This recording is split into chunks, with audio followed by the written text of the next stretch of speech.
Hello again, viewers, and greetings, fellow space travelers. This is Thorn of Night, and welcome to episode 46 of my Terraria series.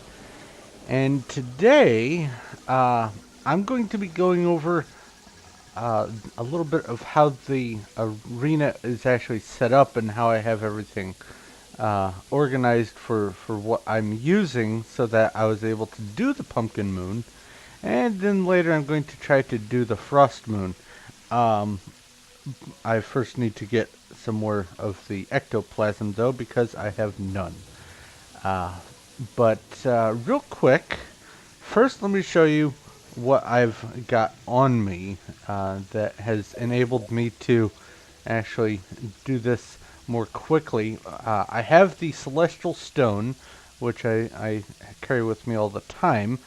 And it adds all of that additional boosts there, plus the 4% damage. And then I have these 4 items here. First off, I made sure to get plus 4% damage on all of them, so I'm getting an extra total 20% damage. And this sort of compensates for the hood, which does negative 40% damage, so now I'm only back 20%. But the reason why I'm using the Spectre Hood is so that every bit of magic damage that I do heals me. It says it heals the player with the lowest health, but since I'm the only one, it heals me. Then with these things, first off, this increases the maximum mana by 20. That's just kind of there for these purposes. The main thing is it also restores mana when I'm damaged. Now that extra 20 mana can help in some circumstances because I have gotten a little bit low between taking damage, so that extra 20 kind of helps a little bit, but it's mostly just there as backup. Then I went down during the last episode, fought the Wall of Flesh again, and was able to get a Sorcerer Emblem, thankfully. So that's an additional 15% magic damage. Then I've got the Menacing Eye of the Golem, 10% increased critical strike chance, so that's good. And then the Cross Necklace. Now this is very important to what I'm doing here. It increases the length of invincibility after taking damage. Now, I'm going to go over to the arena really quick and show you how I have it set up so you can understand why this cross necklace is important. So let's get over there. It's too late to start another moon battle anyway, so I figured might as well do the demonstration real quick here. Let's see here. How far away am I? Should be up the top of this little platform here. Yes, there it is. Alright, I took out the teleporters because they weren't being triggered by the enemies. They weren't teleporting at all. So, I don't know if they're not supposed to, or if I was doing something wrong, whatever. Go away. Hold on, let me take care of this nonsense here. Okay. And those little white things coming up are how I'm taking the health back, as opposed to using the where'd it go? Oh, I don't have them on the vampire knives that do the little red lines. These do little white lines. So whenever there's magic damage above, I think 5 damage done, it sends health back to me. So, there we go.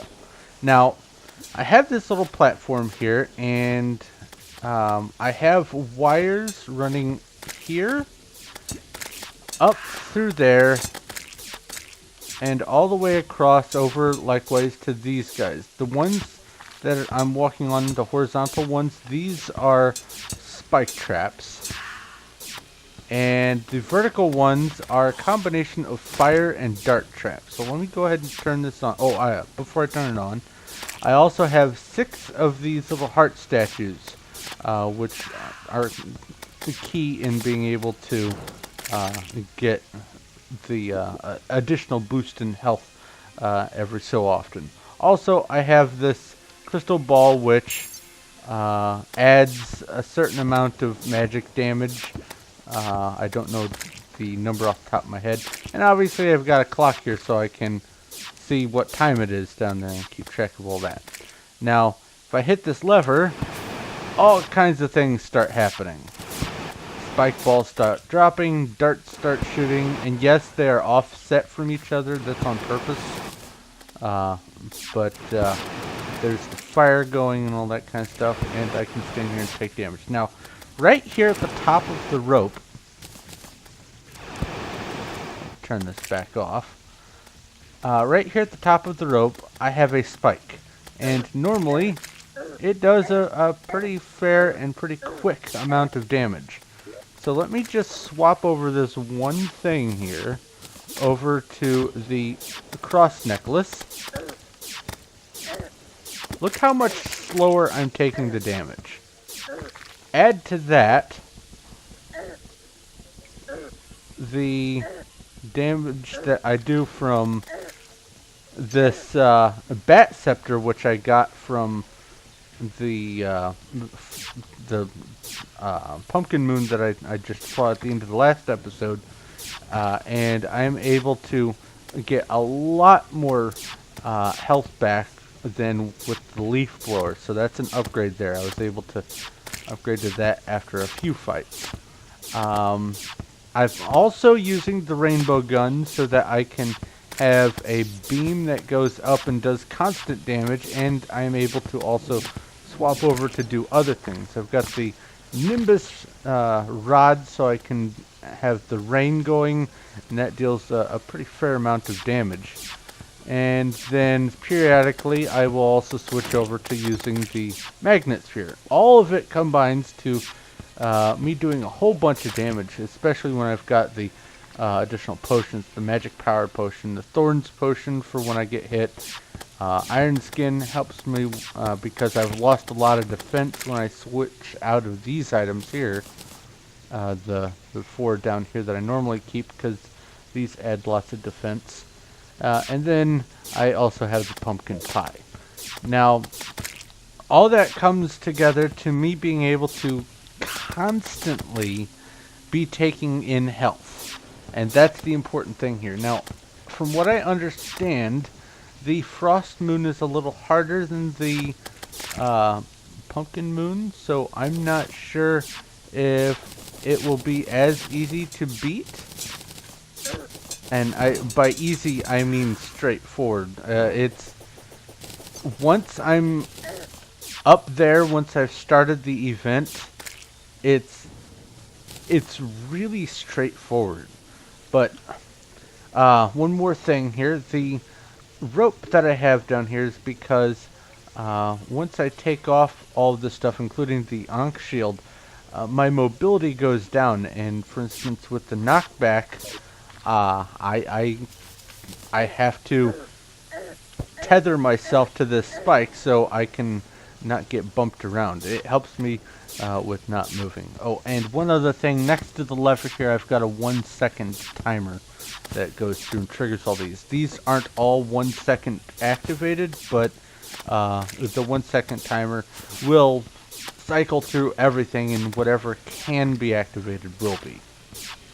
But that's the basic rundown of what I've got going on here. I will demonstrate how it works again a little bit later in the episode, but first what I need to do today is go focus on getting myself some more ectoplasm. So I'm going to go off and do that, and then hopefully I will have enough ectoplasm to be able to try the frost moon a few times, maybe get some loot from there.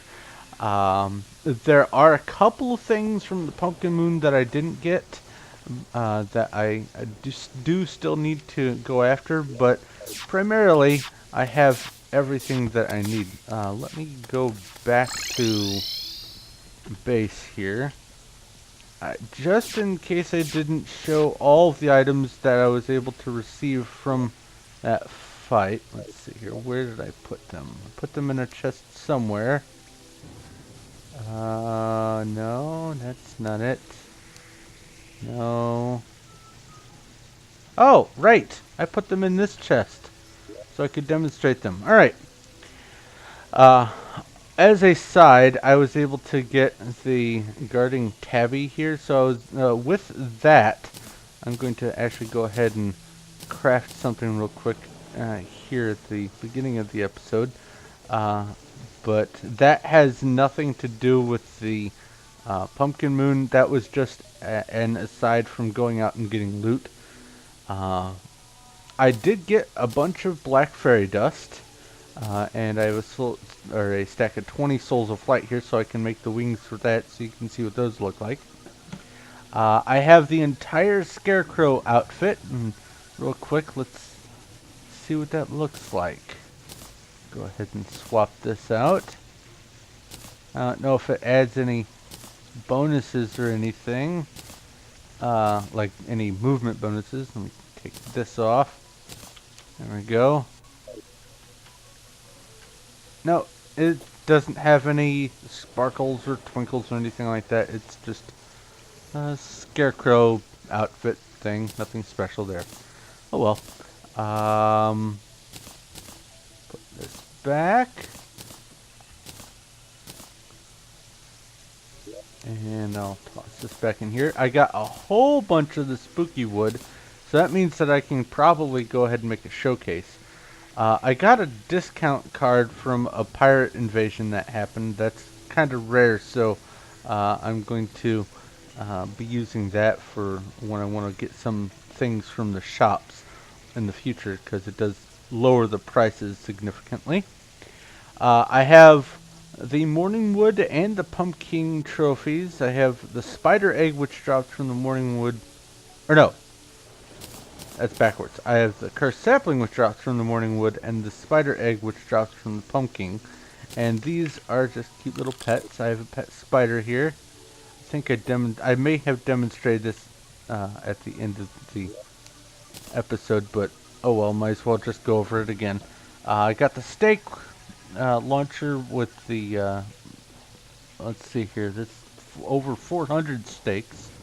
Oh, why do I keep looking at the little number? It's in parentheses next to the mouse over tip. Oh well. Candy corn rifle.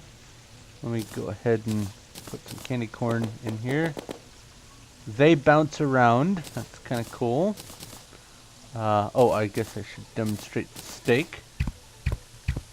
It is auto fire, so you can just hold down the button and it shoots. And then I've got the jack-o'-lantern launcher,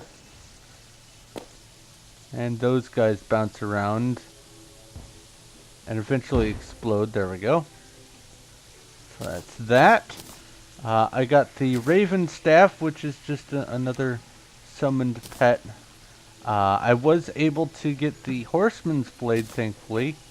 It doesn't have any special effect when you swing it, but it does do a lot of damage. Now, when you actually attack your enemies, let me,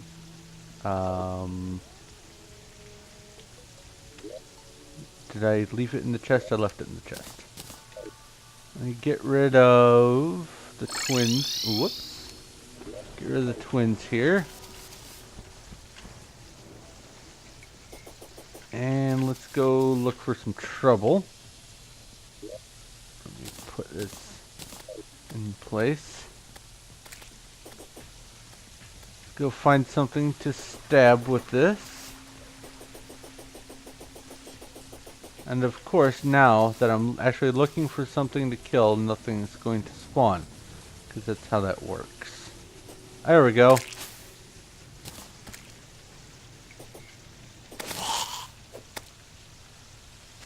Here comes some jack-o'-lantern heads floating around, and then they go off and seek the bad guys. I don't know. Oh, 120 damage it looks like. 140, 100, so it's about 120 damage, maybe 100 damage, or maybe some of my bonuses are modifying the number, whatever. But that is the jack-o'-lantern blade. And then finally, I missed.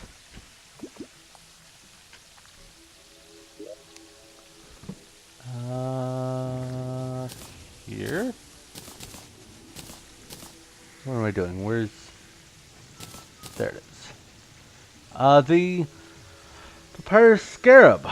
I crafted this at the end of the episode, or near the end of the episode, so that I could possibly have more minions as an effort to try to boost my damage, but it's an accessory, so it was kind of a toss-up, and then I decided, you know what, I wanted to go for the Sorcerer Emblem, because that absolutely has an increase of all magic damage across the board, as opposed to just doubling the amount of periodic and occasional minion damage. So that's why I went with going for that instead of using the Papyrus Scarab.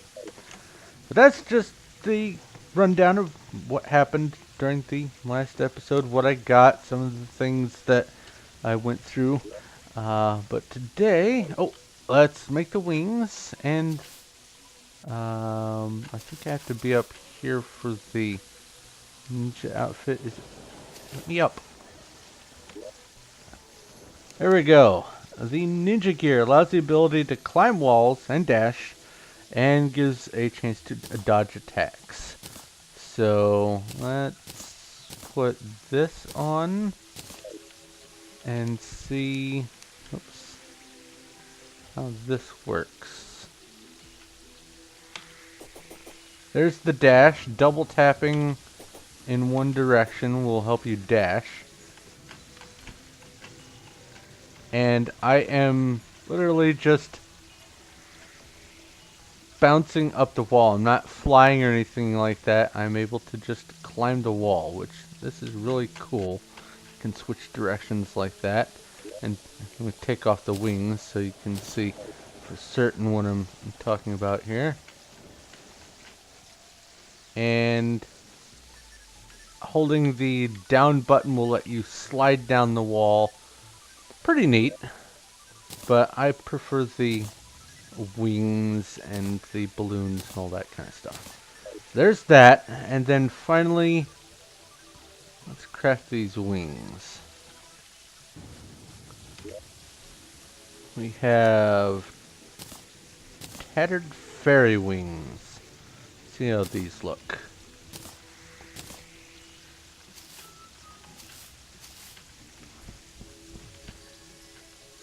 Nope. I still prefer the spooky wings that I just got. That's that. Let's put the wings in the wing chest. And I guess this... Oh, why do I keep doing that?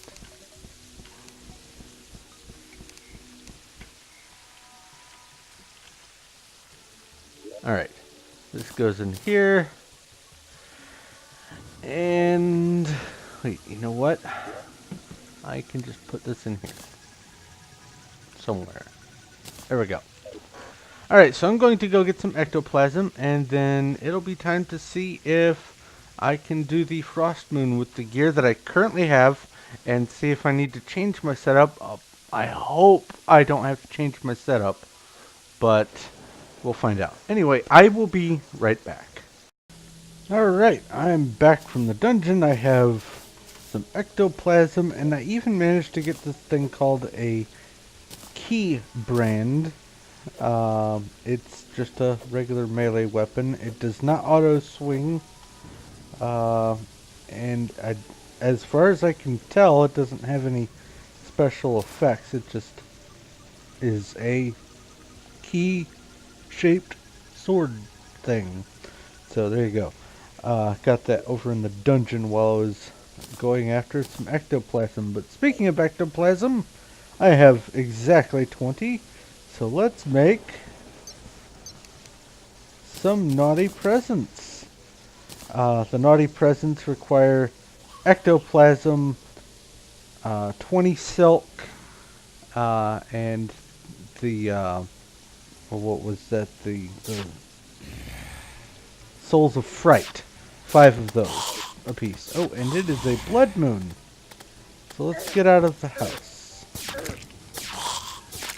Let's go stand here. So I'm going to wait for the next evening, and then I will demonstrate the hopefully successful attempt at the frost moon. We'll find out, but I'm going to go ahead and cut here. I'll be right back. Alright, it's getting pretty close to time. I am at 7:18, so let's eat a pumpkin pie. Switch over to this. And waiting for 7:30. There we go. Activate that, attach myself to this, and here we go. The first couple waves, just like with the pumpkin moon, aren't really going to be all that much. Let's turn that on. I almost forgot. Key component there.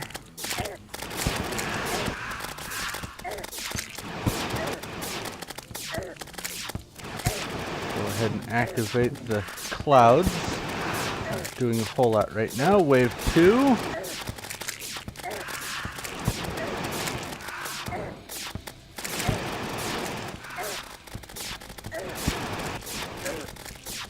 Wave 3, wave 4. The spike balls are doing nice.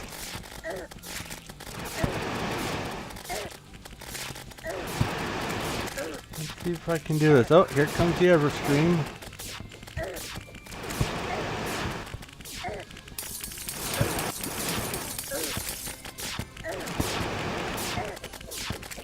Okay, he seems a little bit tougher.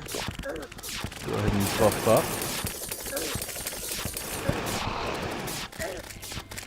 There we go. What's this guy? Nutcracker.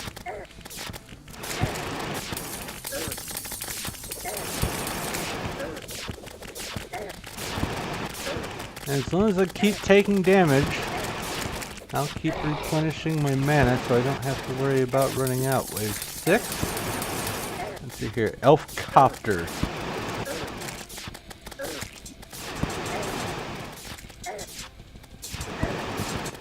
Oh, there's an elf copter.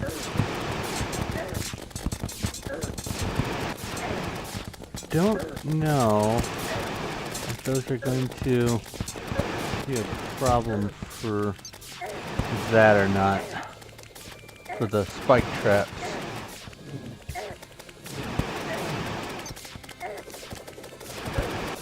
Alright.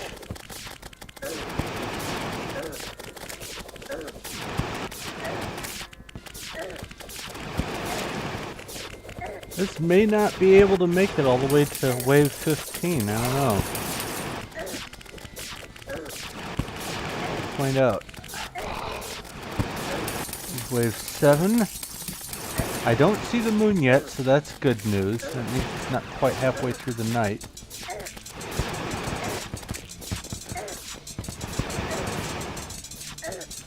Sand tank!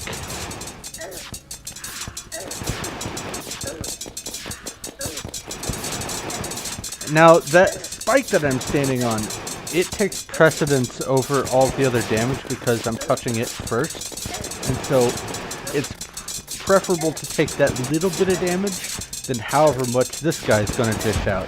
So that's where the, oh, wait, that's where the cross necklace comes into play. Is it minimizes the amount of times I take damage over a period.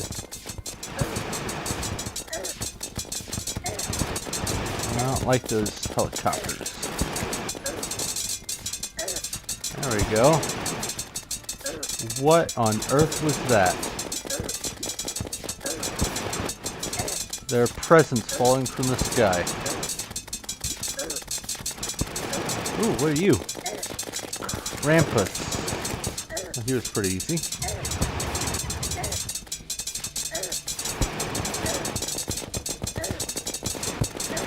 Yeah, as long as I keep standing on the spike, I'm not taking any damage at all from these guys.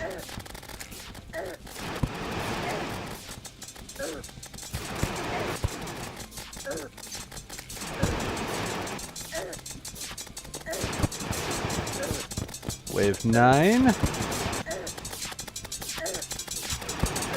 I have no idea what those presents are for.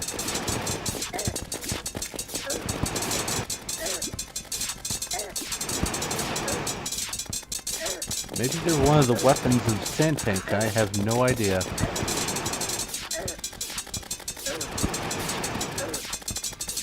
Uh-oh. Nimbus clouds ran out. There we go.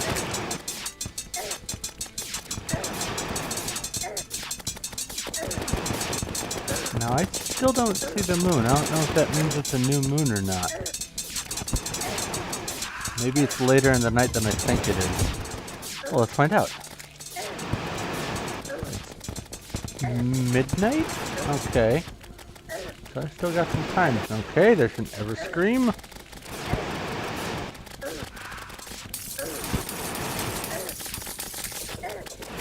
Eventually,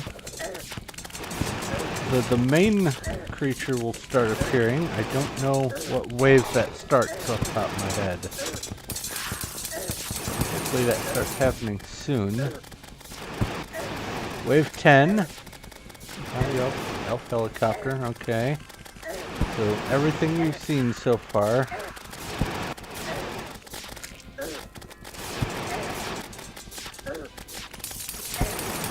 Oh, and also the spike that I'm standing on makes it so I don't have to take damage from the enemies in order to regenerate my health, or my mana, so I can just stand here and keep getting mana replenished just by standing on the spike. What that's for, part of the reason anyway. Buff. There's a helicopter. Oh no, Nimbus clouds. That won't do at all.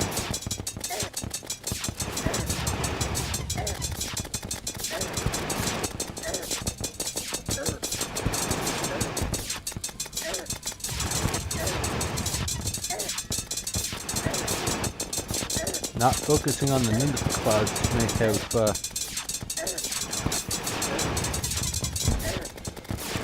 may prove to be a problem. The helicopters.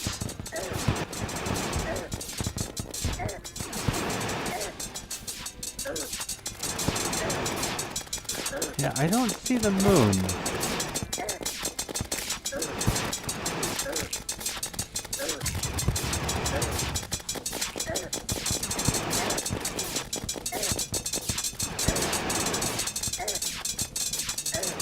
Can I reach you with this?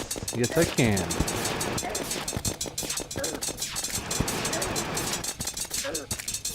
Wave 11. There we go, the Ice Queen. That's what it is. And Flacco. Oh, that must be a Flacco.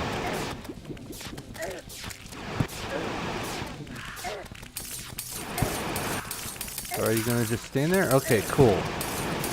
No, you're not.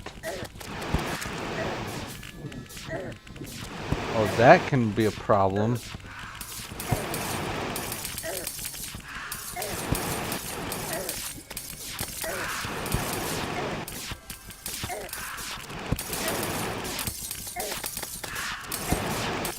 Alright, just gonna focus on the Ice Queen.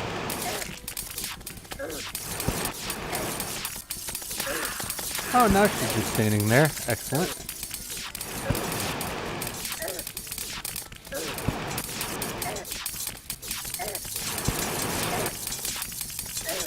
Look at all that loot down there.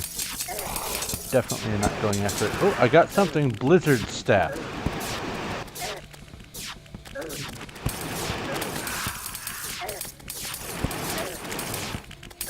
Oh, I forgot the Nimbus clouds again. That's probably going to bite me. I might have to do this again.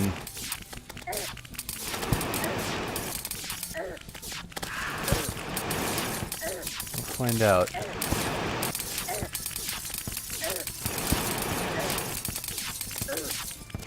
Oh, for the Ice Queen is up. Is it dawn? Yeah, it must be dawn. Oh well.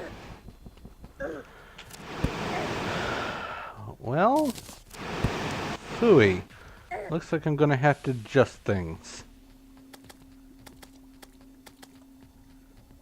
Because I don't think even replenishing those Nimbus clouds immediately would have finished it up, and I didn't even make it to wave 11 or wave 15 on that.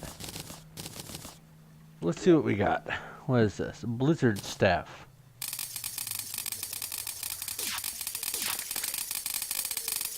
Well, that's cool.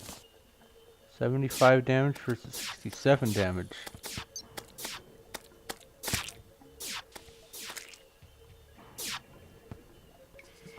I might have to look at that. So I think what I'm going to have to do is give it one more try on the next night. I'll definitely do that off camera and see if staying on top of the Nimbus cloud will actually change anything. I doubt it will have that huge of an effect. Oh, I got an elf melter. What's this? Oh, wow.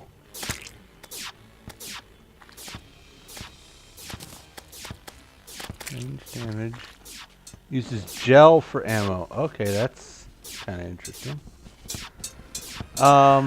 I'm going to go ahead and try this again off camera and then see if staying on top of the Nimbus clouds will help me at least get to wave 15. I doubt it will because of the fact that the Ice Queen doesn't sit still like the Pumpkin does.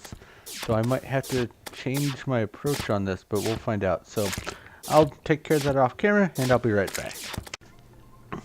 Alright, so I've made it into round 13, or wave 13, but I just can't seem to get past that because that Ice Queen just will not sit still. I need to try to figure out if there's a way to get it to sit still or kill it faster or something. The Blizzard Staff actually came in handy during the fight. It's what actually got me into wave 13. I was able to just spam a whole bunch of damage all at once, but it goes through my mana pretty quick. But even just replenishing the mana in a timely fashion won't be enough to take out the Ice Queen, so I need to figure out something to do with that. But that's going to have to wait for a future episode because I'm going to go ahead and wrap things up. Even though I didn't beat the Frost Moon, I at least got into it. I did get some interesting things. Christmas hook, it's basically the same thing as the spooky hook. I'll show you that real quick. There we go. It's just got Christmas lights. However, the little stars at the end do put off light, so I might use that instead of the spooky hook. Interesting. I also got a massive Christmas tree sword, and it shoots these little Christmas ornaments that when they go up in the air they come back down after a certain amount of time. I don't know how much damage the different projectiles do, but the sword itself does considerably less than the Terrablade that I've got, so I'm obviously going to be sticking with the Terrablade. But there's still a lot more to be had with this, so I'm going to have to figure out a way to get through the waves quicker. Just a little bit. Doesn't have to be much. Just have to get 2 more waves in. That's it. Before I can get the trophies and all the other higher end gear. But like I said, I'm going to go ahead and wrap up here. So, thank you very much for watching. If you have any questions, comments, or suggestions, please feel free to leave a message in the comments section below. I will do my best to get back to you as quick as I can. If you like this video and you like what I'm doing here, please feel free to give a like. I do appreciate that. And if you haven't already, go ahead and subscribe so you know when my future stuff comes out. But it is definitely time for me to go, so thank you once again for watching. This is Thorn of Night, and I will talk to you later.